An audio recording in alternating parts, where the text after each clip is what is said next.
Jamaica. Small island, big vibes. As you say in Jamaica, we're little, but we're talawa. That's why they fear us, seriously. But on a serious note, Jamaica might be a tiny country, but trust me, we are packing a global punch. Let me break this down into 5 points that show how Jamaica is not just the most dangerous, but definitely the most influential. And now, First, number one, Bob Marley and Reggae, the soundtrack of a global rebellion. Imagine it's the 1970s, the world is on fire. Protests, wars, revolutions, and then out of nowhere, Jamaica send out a dreadlocks superhero named Bob Marley. This man didn't just sing, he preached. When Bob said, "Stand up," it wasn't just a song, it became a global anthem for everyone to fight against injustice, from Zimbabwe to the Bronx. And let's not forget, Bob Marley One Love concert. The man literally grabbed Jamaica two rival politicians and then put them on stage and held their hands. You get what I mean? Who know? No. Them time there, politics in Jamaica, the war is a different situation. Remember that the political war there in the 70s, in the 80s involved international government, to get me. So it wasn't the simple thing. But Bob didn't just make music. He made peace with a guitar. Who else can do that, really? Get me. Number two, Marcus Garvey, the real original general, the OG of black empowerment. Before anyone was throwing around hashtag like Black Excellence, Jamaica had Marcus Garvey. This man looked at colonialism and was like, nah, not today. And then started a whole global movement for black pride. From a small island, innit? Just don't forget, he wasn't just talking about it either. This was before social media. It was in the 1920s. So he tried to start a shipping company to send folk back to Africa. No, the ships didn't sail, but the movement did. Marcus Garvey's idea lit like fire under future legends like Malcolm X, Martin Luther King Jr. Jamaica wasn't just influential music. We're out here shaping world politics. Get me? Number three, Dancehall, the beat heard around the world. If reggae is the peaceful older brother, Dancehall is the rebellious little sibling that kicks indoors and yells, "Oh God!" Dancehall didn't just ask for permission, it demanded. You get me? You heard that? And you hear Jamaican Patois in the UK grime, American rap, and even Beyonce music. Sean Paul, the man practically got a global visa for Jamaican music. Dancehall isn't just a sound, it's a lifestyle. Fashion, attitude, dance move from Bogle back in the day to in the Panda River in the 2000 to the Drift last year. Get me, we have the dance move. It's all straight from Kingston to the world. It's like Jamaicans said, let's turn up the volume, and the world couldn't help but to dance.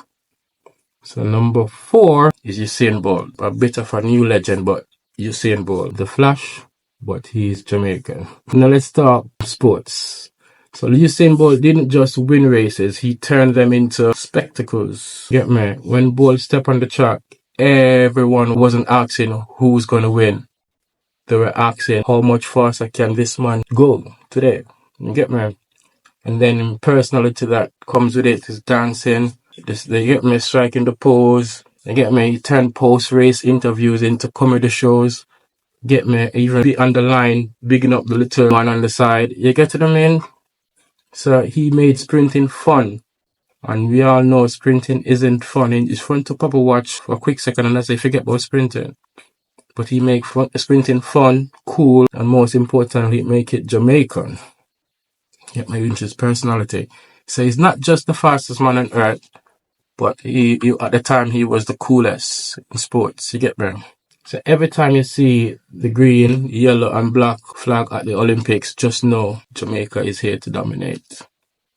So number 5, Rastafarism and Patois all tied into the culture. So the language and vibe of rebellion Jamaica gave the world, I should say, Rastafarianism. But it's more than just a religion, it's a whole vibe.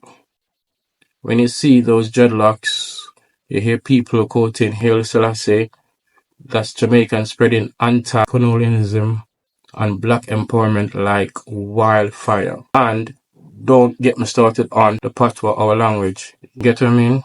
It's so cool that people around the world are out here yelling out, Wagwan! Even our most famous curse word, Bumbleclot. Whenever I see someone, no matter what race it is, here in England, and you tell them that you're Jamaican, the first thing they say, it's not Wagwan in the morning. The first thing is, Bumbleclot! Right, so they want to, obviously, we're all going to fascinate with the language. We always want to learn. The first thing we want to learn is a curse word. And that's become our most famous curse word, really. But, as I said, even if they never set foot in Jamaica, the patois is our way of giving the English colonial language the middle finger type of thing. Get me? Obviously, we develop and comes from our roots through Africa. And then our way of communicating with each other basically develop over time, but the world embraces it and the world love it, man. And that's make Jamaican such a big influence. Can you even think about it? Basically, I need to do a video on that as well. But majority of the black slangs in the UK and also Canada is all Jamaican slangs. You get me? But that's based on the fact that majority of these original black population are from the Caribbean. Obviously, they bring their language and it overdeveloped, but no matter what, everyone else adapt the slang and it become mainstream slangs, if that makes sense. All coming from the Jamaican because Jamaica language is so cool. You get what I mean? But so there you have it. And before I said it as well, Rasta way of life becomes such mainstream now, whether it's linked directly or not, with the whole vegan trend, living by nature. That's what Rastas call ital. And that's a way of our culture from I was a kid and even before me. You get what I mean? And now it's a mainstream thing. I can't remember what reggae song said something about who said it. It was Bob Marley. Bob Marley said Jah would never give the power to a bald head. That means he's saying that the power will always come down to being a Rasta man. But the saying I'm trying to remember is when it says that Rasta run the world. And that's becoming such a big meaning to me now. To see all the Rasta culture and way of life and thinking and philosophies is now becoming mainstream in society all over the world now. But there you have it. Jamaica isn't just feared for crime, as they like to make you believe. We're feared for our cultural influence. From music, to sports, to language, to politics. We took our small island, very small, a little dot, remember, 3 million people. The population last time, less than, but a very small country in the Caribbean have such a big voice and influence on world culture. You get what I mean? We understand why America have that influence on the world with their culture based on the music and the movies that they produce. So they have sell their culture through those. You get it? America is such a big country as well. But look at Jamaica's influence on the world. You get what I mean? But yeah, here.